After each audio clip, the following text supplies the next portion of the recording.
Hey, good morning to pandemic to 2020 day number 62, 63.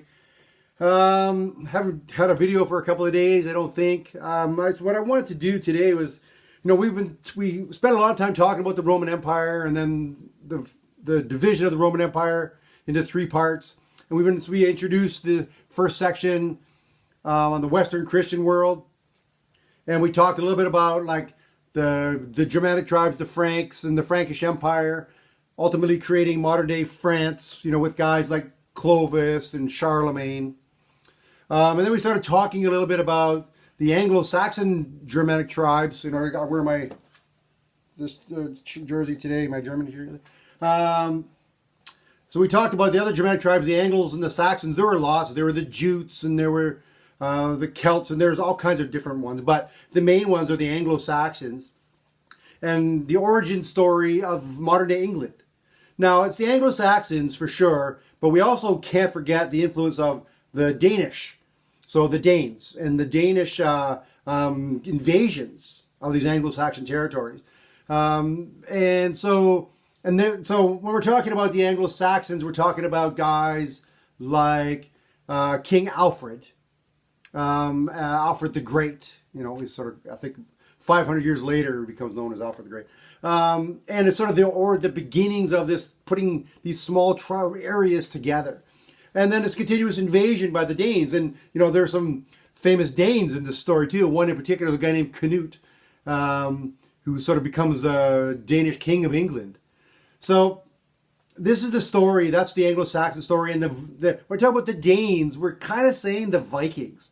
Now, the Vikings it's a mash of other things. It's the Norwegians as well.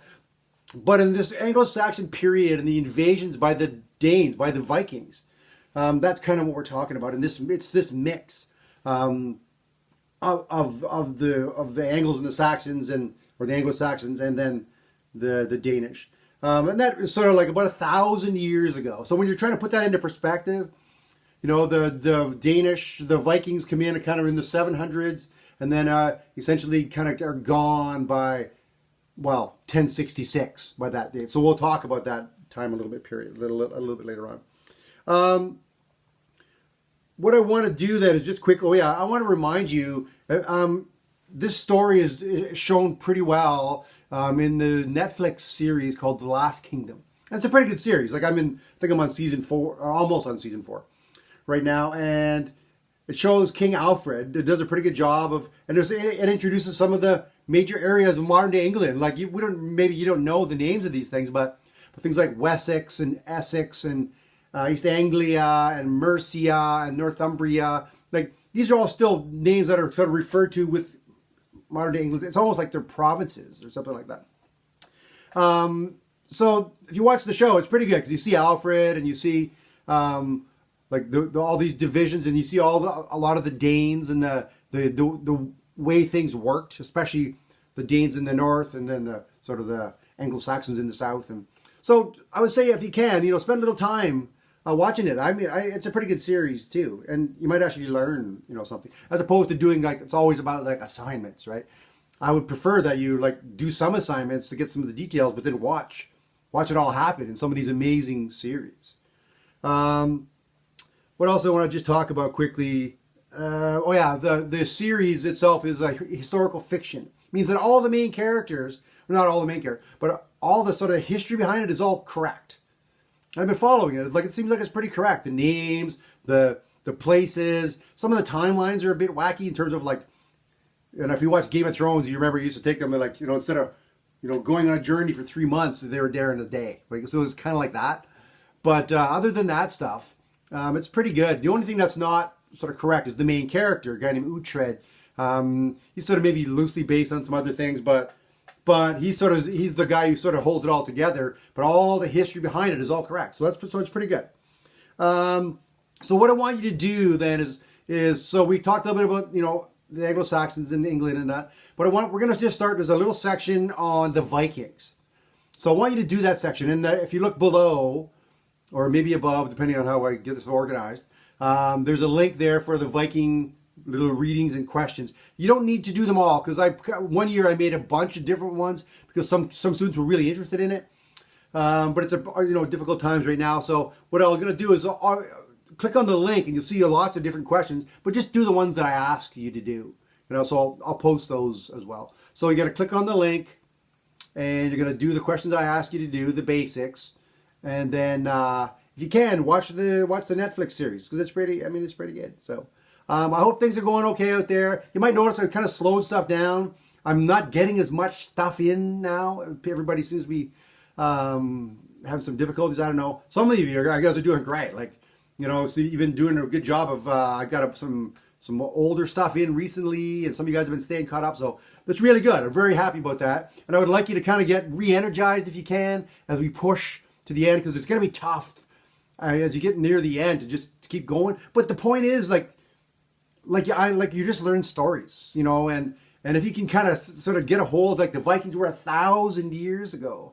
It wasn't like millions of years ago. You know what I'm saying? So it was 1,000 years ago is what we're talking about. And because it sort of helps to keep things kind of organized in your head when you talk about the Roman Empire 2,000 years ago, and then the Vikings 1,000 years ago. And there's actually a lot of stuff around the 1,000 years ago, right? So just to try and keep that stuff straight. I think that it really helps you to understand bigger picture instead of just sort of this random, the Romans, the Greeks or whatever. When you know when they sort of occurred, it really helps you sort of keep the story straight. It's like, reading a novel, but you can't remember the order. And that's what this is as well. So it goes the Egyptians, blah, blah, blah. And then the Greeks, blah, blah, blah. And then the Romans, blah, blah, blah. And then the Dark Ages. And that's the stuff we were just kind of talking about. The Western Christian world, there's Dark Ages where there's no real kings, no one really in charge, no big empires, just a bunch of these small guys, right? And they kind of come to prominence and then they die. They come to prominence and then they die, right? And so that's kind of what's going on in the Western Christian world. And it doesn't really come back until 1400s, 1500s. So the Western Christian world is still in this Dark Ages piece. And the Anglo-Saxon rise, and that is a piece of this story, but they never dominated Europe, for example. They just kind of put together England, and then the Franks did the same. They were pretty good. They held up a big chunk of land. But so I'm just trying to keep that going straight. It isn't until a little till later on where we start seeing the Western Christian world come to rise again. But it's due to guys like Alfred and his son Edward, and the reintroduction of education and literacy and Christianity being a push, and it's happening with the Franks as well. With Charlemagne and those guys are become Christians, and they help to dominate, and the church backs them. The power of the church is behind these guys, right? So it isn't just these random guys; it's the church that's there with them, and then so the church is a huge piece of this story for the Western Christian world. So do your Vikings work. That'd be great. Get caught up on some of the Roman stuff. I know some of you haven't done a great job on that, but if you can get caught up in that, that would be awesome. Okay. I'm sorry it's going on a little bit long, but I haven't seen you guys for a long time, and I want to make sure that things are okay and that we can sort of progress, because we're going to move into some other stuff in a little while that you've never heard of, especially when we move into the Islamic story, the story of Islam and the Islamic Empire, the golden age of Islam. Right, so and it's one of my favorite topics. So that one, hopefully it won't be too arduous for you. But I love the story. I think it's a great story, and it helps you to sort of introduce you to things that you've never really heard before. All right, so that's where we're going. Thanks, guys. Take it easy out there.